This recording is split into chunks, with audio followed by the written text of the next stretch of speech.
জাতীয় স্থায়ী কমিটি ইতিমধ্যেই আমাদের দলের গঠনতন্ত্র অনুযায়ী দলের ভারপ্রাপ্ত চেয়ারম্যান জনাব তারেক রহমান চেয়ারম্যানের দায়িত্ব গ্রহণ করায় সন্তোষ প্রকাশ করেছে এবং চেয়ারম্যান দল পরিচালনার ক্ষেত্রে যেন সফল হতে পারেন সেই জন্য সবাই দোয়া করে। প্রিয় সাংবাদিক বন্ধুগণ, এর পরের যে সিদ্ধান্ত আমরা নিয়েছি এই সিদ্ধান্তটি হচ্ছে নির্বাচন কমিশনের অনুরোধে বাংলাদেশ জাতীয়তাবাদী দলের চেয়ারম্যান জনাব তারেক রহমান আগামী 11 জানুয়ারি 2026 থেকে জাতীয় নেতা মৌলানা আব্দুল হামিদ খান ভাসানী ও 2024-এর ছাত্রগণ অভ্যুত্থানে শহীদ আবু সাইদ সহ অন্যান্য শহীদদের প্রতি শ্রদ্ধা জানানোর জন্য তাদের কবর জিয়ারত এবং কিছু পারিবারিক দায়িত্ব পালনের জন্য দেশের উত্তরাঞ্চলের কয়েকটি জেলা সফর করবেন বলে সিদ্ধান্ত নেওয়া হয়েছিল। এ ব্যাপারে নির্বাচন কমিশনের অনুরোধে বাংলাদেশ জাতীয়তাবাদী দলের চেয়ারম্যানের এই সফর স্থগিত ঘোষণা করা হয়েছে। আপনারা ইতিমধ্যেই এই খবরটা সবাই জানেন।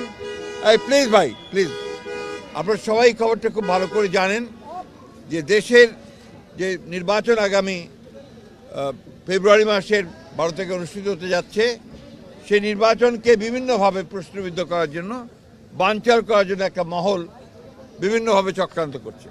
তারা ইতিমধ্যেই আপনি জানেন যে উসমান হাদিকে গুলি করে হত্যা করা হয়েছে। একইভাবে বিভিন্ন জায়গায় রাজনৈতিক দলের নেতৃবৃন্দকে, বিশেষ করে বিএনপির অনেক কয়েকজন নেতৃবৃন্দকে গুলি করা হয়েছে এবং তারা শহীদ হয়েছেন। এবং গত কয়েকদিন আগে স্বেচ্ছাসেবক দলের সাবেক সদস্য সচিব দক্ষিণে না উত্তরের সদস্য সচিব সাবেক সদস্য সচিব মুসাব্বিরকে গুলি করে হত্যা করা হয়েছে। আমরা ইতিমধ্যেই এর তীব্র নিন্দা জানিয়েছি, ক্ষোভ প্রকাশ করেছি এবং অবিলম্বে হত্যাকারীদেরকে গ্রেফতার করে আইনের আওতায় আনার দাবি জানিয়েছি। আমরা বারবার করে কথা সরকারকে এবং নির্বাচন কমিশনকে জানিয়েছি, জানাতে চাই আবারও, যে এই ধরনের হত্যাকাণ্ড ঘটতে থাকলে এই দেশে নির্বাচনের পরিবেশ বিনষ্ট হবে এবং নির্বাচনের পরিবেশ যেন বিনষ্ট না হয় তার জন্য সকল প্রকার উদ্যোগ গ্রহণ করার জন্য, সক্রিয় কার্য প্রক্রিয়া নেওয়ার জন্য আমরা আবারও সরকার এবং নির্বাচন কমিশনকে আহ্বান জানাচ্ছি। আর ইতিমধ্যে আপনারা সবাই জানেন যে আমাদের গণতন্ত্রের মাতা, অবিসংবাদী নেত্রী এবং আমাদের আপসীর নেত্রী দেশনেত্রী বেগম খালেদা জিয়ার ইন্তেকালের পরে তার জানাজায় যে শরণার্থী কালের বৃহত্তম জানাজা অনুষ্ঠিত হয়েছিল এবং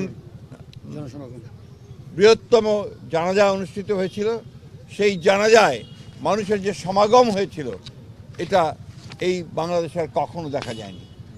আমরা যারা স্বতঃস্ফূর্তভাবে সবাই এই জানাজায় অংশ নিয়েছিলেন, আমরা দলের পক্ষ থেকে সমস্ত জনগণকে আমরা আন্তরিকভাবে কৃতজ্ঞতা এবং ধন্যবাদ জানাচ্ছি। এবং আইন শৃঙ্খলা পরিস্থিতি রক্ষা করবার জন্য সেনাবাহিনীর সদস্যরা, সেনাবাহিনীর তিন বাহিনীর প্রধান এবং সরকার যে উদ্যোগ নিয়েছে, সে পুলিশ, র্যাব, বিজেপি যারা সহযোগিতা করেছেন তাদের সকলকে আমরা আন্তরিকভাবে ধন্যবাদ এবং কৃতজ্ঞতা জানাচ্ছি।